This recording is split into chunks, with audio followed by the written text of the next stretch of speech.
Oi, gente, olha só, vamos agora só resolver exercícios aí do Poder Executivo no que diz respeito à responsabilidade, que a gente estudou nos artigos 85 e 86. Vamos lá, então, olha só. Questão número 8. Compete privativamente ao Senado Federal autorizar por 2/3 de seus membros a instauração do processo contra o presidente e o vice-presidente.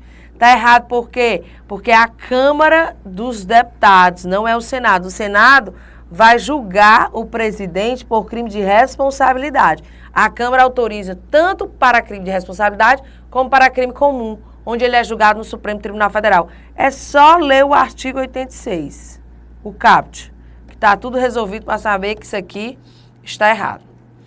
Questão agora número 9. Se o presidente da República atentar contra decisões judiciais, poderá ser julgado pelo STF, exigida a prévia autorização de 2/3 dos membros da Câmara dos Deputados. A pessoa está certo, está certo? Não, porque ele atentar contra decisões judiciais é crime de responsabilidade. Está aí no artigo 85. Qual é o inciso? Se eu só ver aqui o inciso, é o último inciso do 85, é o inciso 7. Inciso 7. É crime de responsabilidade. Se é crime de responsabilidade, de acordo com o artigo 86, ele é julgado no Senado Federal, realmente depois de prévia autorização de 2/3 dos membros da Câmara dos Deputados. Mas está errado porque é crime de responsabilidade, não crime comum. Seria no STF se fosse crime comum. Questão 9, errada. Vamos agora para a questão 10. Os crimes comuns praticados pelo presidente da República serão processados perante o STF. Ok, até aqui. Hipótese em que o presidente ficará afastado de suas funções desde o recebimento da denúncia ou queixa-crime. Certíssimo. Tá? Desde esse momento ele ficará suspenso. É o que diz o artigo 86, parágrafo 1º. Tá? Certo item. Próxima questão, questão número 11. O vice-presidente da República, na vigência de seu mandato, não pode ser responsabilizado por crimes institucionais. Não. O vice-presidente não tem essa imunidade. É só o presidente. Isso aqui dá emoção, hein? É errado isso. Você vê, o vice-presidente da República, na vigência de seu mandato, não pode ser responsabilizado por crimes funcionais. Olha só, não é o vice-presidente, é o presidente. Isso aqui dá emoção, isso aqui dá emoção. Artigo 86, parágrafo 4º.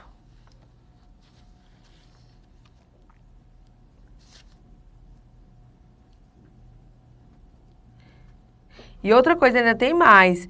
Não pode ser responsabilizado por crimes funcionais. Ainda tem um detalhe, não são crimes funcionais, são crimes que tenham relação com as suas funções. Ainda tem esse erro aqui. Então, 2 erros no mesmo item, né? Crimes que não tenham relação com as suas funções. Aí ele não pode ser responsabilizado durante o mandato, ele pode depois. Aquilo que a gente estudou no parágrafo 4º. Questão número 12. O presidente da República está sujeito à prisão quando comete infração penal? Não. Infração comum. Ele não está sujeito à prisão enquanto durar o seu mandato, a não ser que esteja com trânsito em julgado. O presidente da República está sujeito à prisão quando comete, não. Olha o que é que diz o parágrafo 3º. Enquanto não sobrevier sentença condenatória nas infrações comuns, o presidente da República não estará sujeito à prisão. Artigo 86, parágrafo 3º. Aqui não cabia nem emoção, hein? Tá errado totalmente. Questão 13 agora. De acordo com o STF, são inaplicáveis aos governadores o Instituto da Imunidade Formal relativa à prisão do presidente da República e a cláusula de responsabilidade relativa, mesmo que haja previsão a tal respeito nas constituições estaduais. Exatamente. Nós vimos a jurisprudência e aí o STF entende que não se aplica a governadores de estado. Questão 14. O processo relativo a crime de responsabilidade, ele já cita aqui o crime, cometido pelo presidente da República, divide-se em duas partes. Um juízo de admissibilidade do processo perante o Senado Federal e o julgamento perante a Câmara. Ele trocou isso aqui, né? Está errado por isso. Houve uma troca. É errado o item, também um item simples, de não muita dificuldade. Questão 15 agora, constitui crime de responsabilidade o ato do presidente da República que atente contra o cumprimento das decisões judiciais. Olha aí o 85, inciso 7. Nesse caso, deverá o presidente ser submetido a julgamento perante o Senado Federal, desde que admitida a acusação por 2/3 da Câmara dos Deputados. Certíssimo. Tá? Aí você vê tudo no artigo 86. Olha só, gente. Vocês resolveram questões aí, questão 8, 9, 10, 11, 12, 13, 14, 15. 8 questões só sobre 2 artigos da Constituição, o artigo 85 e 86. Meu filho, eu tô dando a faca e o queijo, não é por nada não, né? Só CESP, hein? Ministro de Estado, a gente já estudou sobre os ministros de Estado, né? Então, a gente vai só resolver as questões aqui. Lembrando que ministro de Estado tem que ser maior de 21 anos, dentre brasileiros maiores de 21 anos, e no exercício dos direitos políticos. Só lembrando que o único que precisa ser brasileiro nato é o ministro do Estado de Defesa. E lembrando também que eles são de livre nomeação e livre exoneração do presidente. É o que está aí no artigo 84, inciso 1.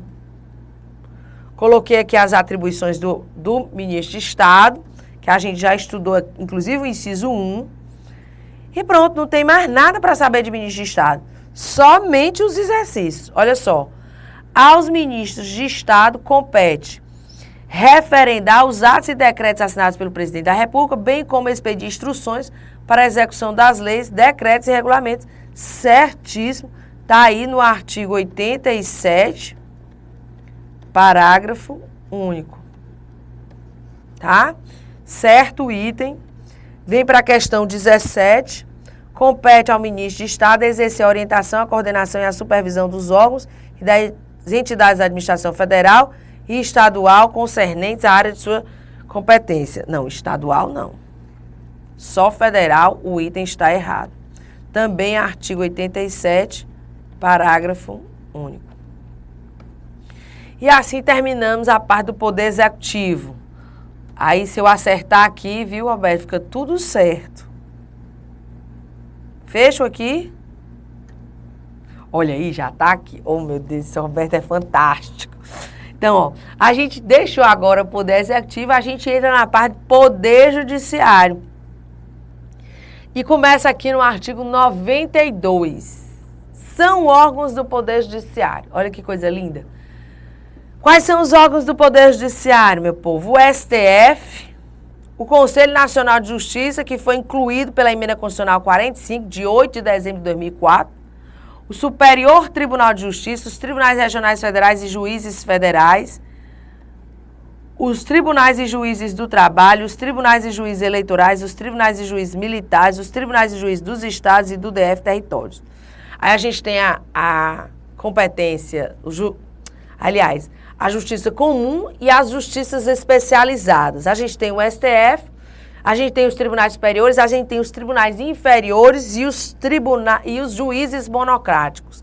Malu, valei-me, eu fiz isso só pra você. Olha só.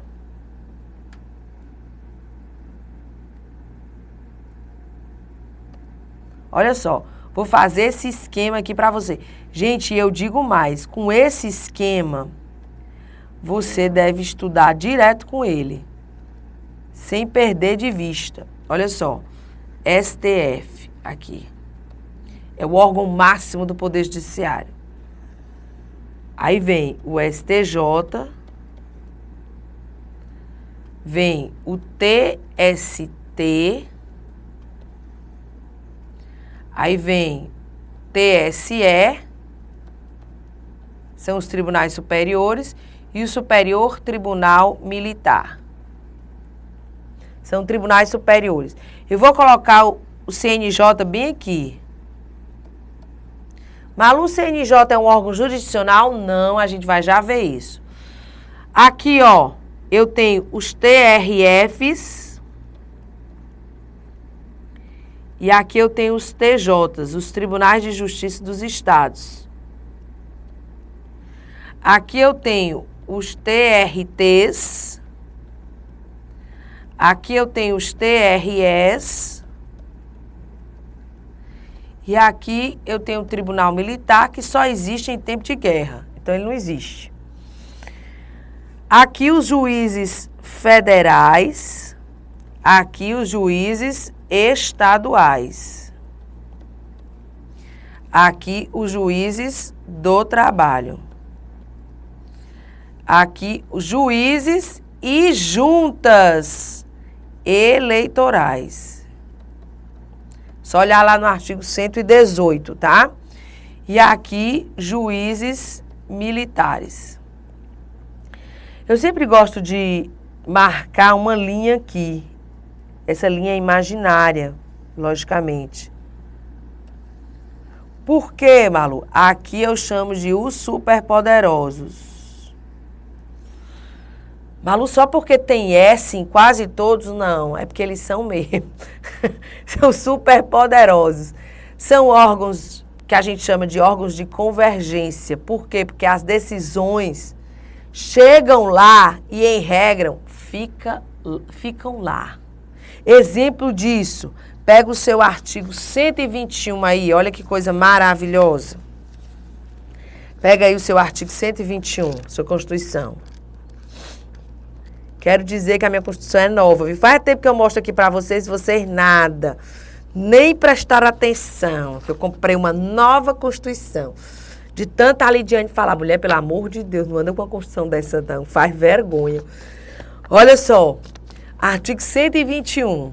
Lei complementar disporá sobre a organização e competência dos tribunais de justiça, dos tribunais, dos juízes de direitos das juntas eleitorais. Olha, vem para o parágrafo 3º. São irrecorríveis as decisões do TSE, salvo as que contrariarem esta Constituição e as denegatórias de habeas corpus ou mandado de segurança. Na verdade, isso acontece com todas as justiças especializadas.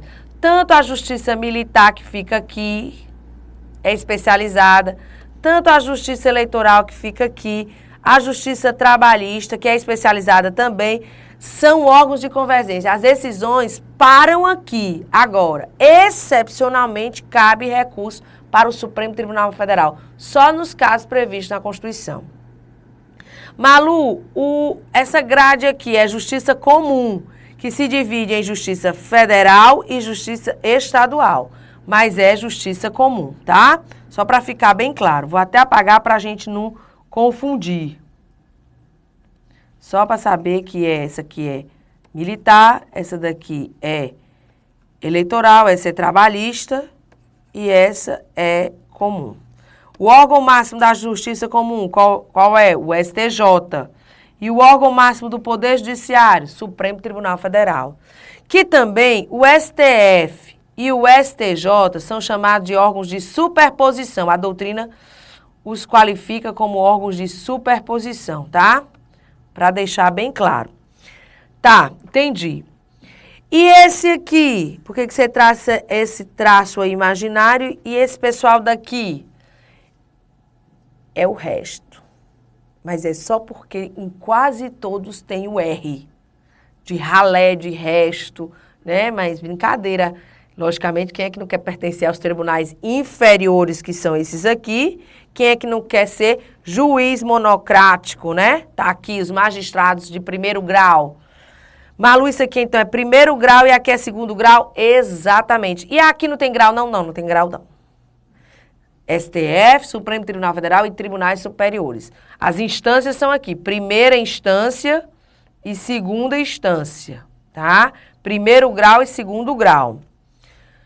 Tribunais inferiores, juízes monocráticos, magistrados singulares ou de primeiro grau.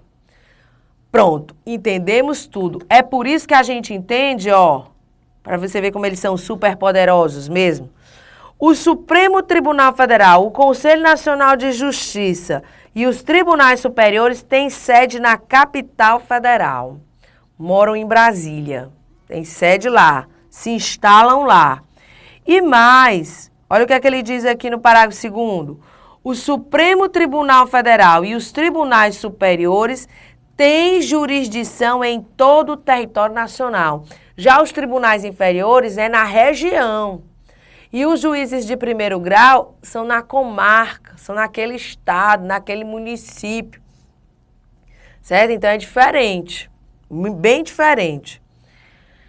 Detalhe, notaram que o CNJ está no parágrafo 1º do 92, mas não está no parágrafo 2º?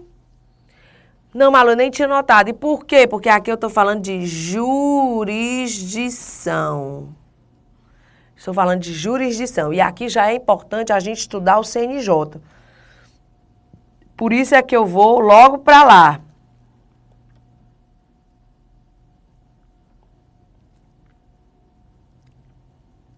Olha só, vou para cá. Artigo 100... Cadê o meu CNJ? Vai pra cá.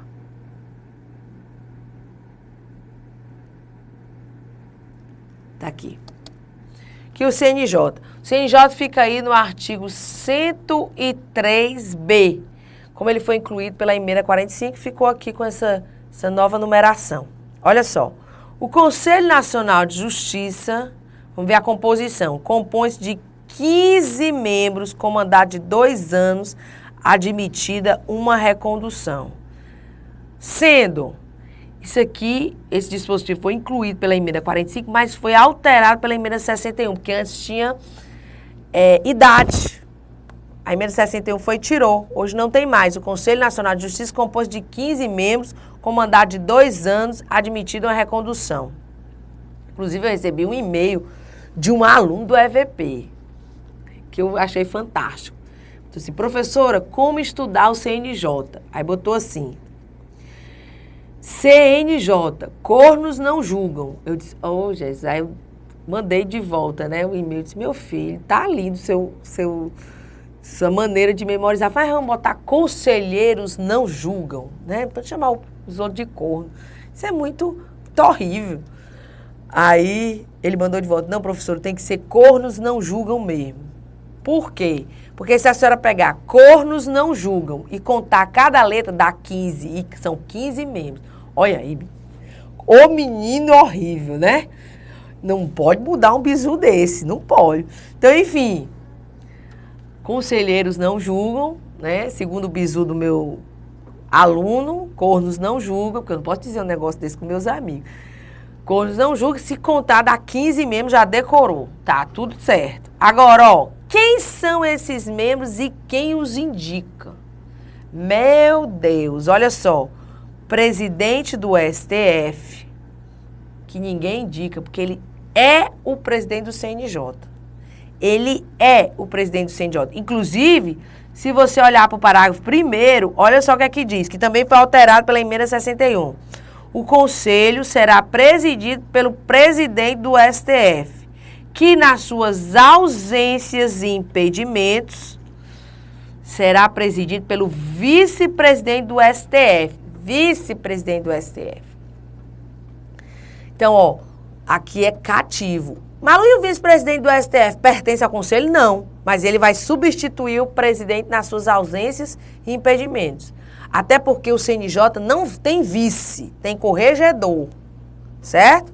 Então, ó, ele é presidido pelo presidente do STF, nas suas ausências e impedimentos, pelo vice-presidente do STF, não é do conselho, porque o conselho não tem vice. Isso aqui dá uma emoção na hora da prova. Quem mais? Quem é que pertence a esse conselho? O ministro do STJ, indicado pelo respectivo tribunal, porque os superpoderosos se indicam. Ninguém vai indicar. O ministro do TST, indicado pelo respectivo tribunal. Um desembargador de TJ, indicado pelo STF. Um juiz do Estado, indicado pelo STF. Um juiz do TRF indicado pelo STJ. Um juiz federal indicado pelo STJ. Um juiz do TRT indicado pelo Tribunal Superior do Trabalho. Um juiz do Trabalho indicado pelo Tribunal Superior do Trabalho. Ou seja, dos 15 membros, 9 são do Judiciário. E aí, gente, eu chamo a atenção para um detalhe. Que detalhe que eu vou fazer aqui, ó. É fácil memorizar esse quadro. Como assim, Malu? Vou fazer aqui de novo para você prestar atenção. Vou nem trocar a cor.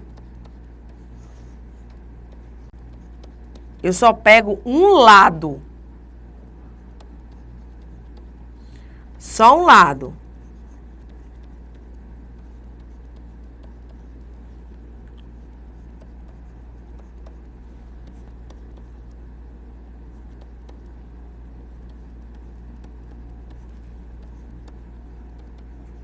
Olha só. O primeiro membro é o do STF, que é o próprio presidente do STF. O segundo vem daqui, indicado por quem? Pelo próprio STJ, que o STJ é super e indica o seu próprio membro. O terceiro é daqui, do TRF, e o quarto é daqui. Indicados por quem? Pelo STJ. O quinto é desembargador do TJ, o sexto é um juiz estadual, indicado por quem? Pelo STF. O sétimo é um juiz do TST, indicado pelo próprio TST, porque eles se indicam. O oitavo membro é daqui, do TRT, e o nono é um juiz do trabalho, indicado por quem? Pelo TST. Então, você chega à conclusão. O Supremo Tribunal Federal, além do seu presidente, indica um desembargador e um juiz estadual. O STJ, além do seu próprio membro, ele indica um juiz do TRF e um juiz federal. E o TST, além do seu próprio membro, indica um juiz do TRT e um juiz do trabalho. Cada um são 3. O STF 3, o STJ 3 e o TST 3. O STF, o presidente não é indicado porque ele já é o presidente do STF. Pronto. Malu, dos 15 tem 9. Inclusive, isso foi um dos fundamentos do STF ao julgar a ação direta de inconstitucionalidade, que eu já disponibilizei aí para vocês, sobre a constitucionalidade do Conselho Nacional de Justiça, porque ele foi incluído pela emenda 45. Logicamente, entraram com ação direta de constitucionalidade. Olha, isso é controle externo. Quem faz o controle externo é o Congresso Nacional. Aí o STF se pronunciando diz nada disso. O Conselho Nacional de Justiça é controle interno.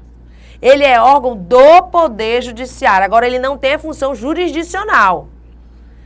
Tanto é que dos 15 membros, 9 são do Judiciário, quando a gente acabou de ver. E mais, ele fundamentou dizendo que as decisões do CNJ estavam sob o crivo do Supremo Tribunal Federal.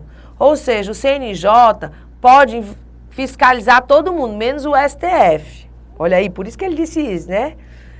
Então, estamos conversados. Agora, faltam 6 membros, que são a regra do 2, 2, 2. Que 2, 2, 2 é esse? Vem pra cá, ó, parei aqui.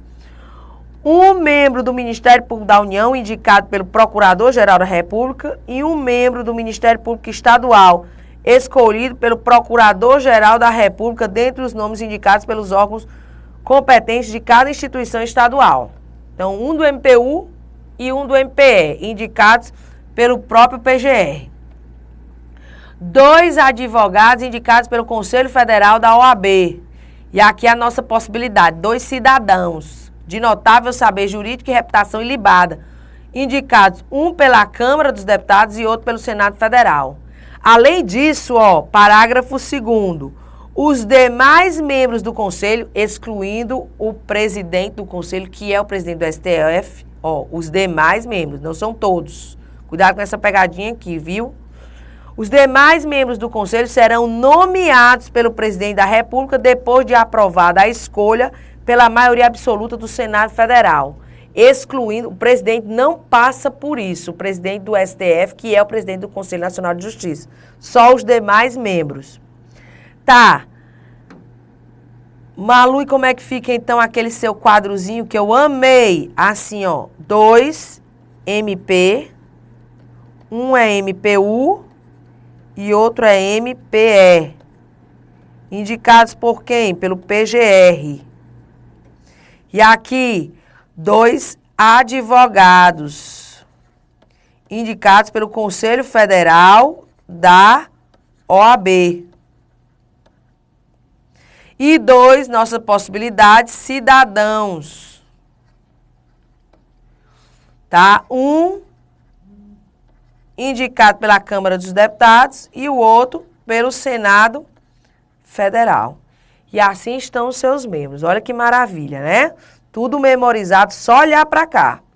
Malu, não vem ninguém da Justiça Eleitoral, não. Minha gente, o pessoal da Justiça Eleitoral já é todo emprestada. Todo emprestado. Como é que ainda vai emprestar o que já é emprestado? E a Justiça Militar? Meu povo, a Justiça Militar não conta, não. Vou dizer isso com meus colegas, né? De jeito nenhum. Justiça Militar é porque não vem nenhum. Só a Justiça Comum e a Justiça Trabalhista. Porque a Justiça Especializada é muito especializada só em crimes militares, né? Especializada demais. Parágrafo 4º, importante, competência. Compete ao Conselho o controle da atuação administrativa e financeira do Poder Judiciário e do cumprimento dos deveres funcionais dos juízes. Então, você chega à conclusão que é uma competência administrativa, uma competência de controlar a organização administrativa e financeira do Poder Judiciário e uma competência disciplinar. Por quê? Porque ele fala do cumprimento dos deveres funcionais dos juízes, cabendo-lhe, além de outras atribuições que lhe forem conferidas pelo Estatuto da Magistratura, para dizer que esse rol não é taxativo. Quais são essas competências? Zelar pela autonomia do Poder Judiciário e pelo cumprimento do Estatuto da Magistratura, podendo expedir atos regulamentares no âmbito de sua competência ou recomendar providências. Tranquilo. Então, ele pode, inclusive, expedir atos regulamentares. Olha a situação.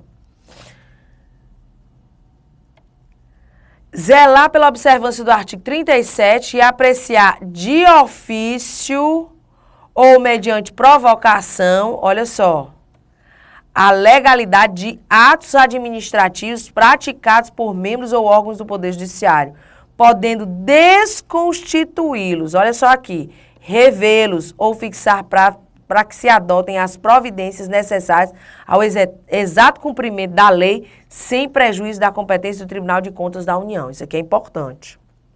Mas mais importante do que esses dois são os incisos 3, 4 e 5. São os que mais caem em prova. Olha só.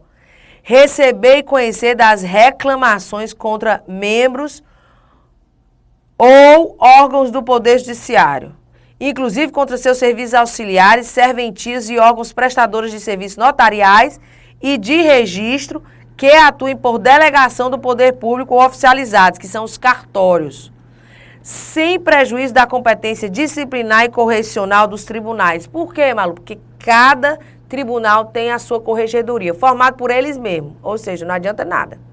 Vamos combinar. Precisava vir o CNJ, né? Podendo avocar processos disciplinares em curso. E mais, olha o inciso 5. Rever de ofício ou mediante provocação os processos disciplinares de juízes e membros do tribunal julgados há menos de um ano. Se tivesse sido julgado há menos de um ano, ele pode rever de ofício. Morra, né? Situação, até dos juízes, até de membros de tribunais, podendo avocar processos disciplinares em curso e ainda rever. E determinar a remoção, a disponibilidade e a aposentadoria com subsídios ou proventos proporcionais ao tempo de serviço e aplicar outras sanções administrativas assegurada a ampla defesa. Morra. Malu, onde é que faz essa reclamação? Rapaz, você vai gostar. Na verdade, tem aqui no parágrafo 7º, que a União, inclusive no DF, nos territórios, criará ouvidorias de justiça, competentes para receber reclamações e denúncias de qualquer interessado contra membros ou órgãos do Poder Judiciário ou contra seus serviços auxiliares, representando diretamente ao Conselho Nacional de Justiça. O próprio site tem explicando como é isso, o site do CNJ. Já tem lá a disponibilização de você reclamar sobre qualquer coisa, viu, gente? Isso aqui é muito interessante. Aí, essa reclamação chega diretamente ao CNJ. Tudo bem. O que mais que eu tenho que saber? Sim, essa história aqui da remoção, você tem que estudar com o artigo 93, inciso 8. Mas, Malu, os juízes não são inamovíveis, né? Parece coisa de super-herói. Os inamovíveis. Mas é verdade, os juízes são inamovíveis. Só que isso não é absoluto. Se você pegar o artigo 95, parágrafo único, aliás, o artigo 95, não precisa ir para o parágrafo único, não. Ele diz, os juízes gozam das seguintes garantias: vitaliciedade, inamovibilidade e irredutibilidade do subsídio. Se você pegar o inciso 2, ele vai dizer inamovibilidade, salvo por motivo de interesse público, na forma do artigo 93, inciso 8, que é esse que eu quero que você vá. Aí, ó, o que é que diz o 93, inciso 8? O ato de remoção, disponibilidade e aposentadoria do magistrado, por interesse público, fundar-se-á em decisão por voto da maioria absoluta do respectivo tribunal ou do Conselho Nacional de Justiça, assegurada a ampla defesa. Ó a situação, assegurada a ampla defesa. Resultado, maioria absoluta. E isso foi modificado pela emenda 45, que previa 2/3. Baixou. E hoje é mais fácil colocar disponibilidade, remover e aposentar magistrado pelo Conselho Nacional de Justiça e pelo próprio tribunal. Tá? Então, 93, inciso 8. Para a gente terminar essas competências, representar o Ministério Público nos casos de crime contra a administração pública ou abuso de autoridade. Ele tem que representar o Ministério Público que faz a denúncia. Aqui o inciso 6 e 7 é só ler, elaborar semestralmente relatório, elaborar relatório anual, só ler, os mais importantes a gente já viu. O parágrafo 5º são as atribuições do corregedor, que vai ser o ministro do STJ. O ministro do STJ, que foi para o Conselho Nacional de Justiça, exercerá a função de ministro corregedor e ficará excluído da distribuição de processo no tribunal, competindo-lhe, além de atribuições que lhe forem conferidas pelo Estatuto da Magistratura, as seguintes. Ele tem essas atribuições. Parágrafo 6º é só para dizer que vão oficiar junto ao Conselho o Procurador-Geral da República e o presidente do Conselho Federal da OAB.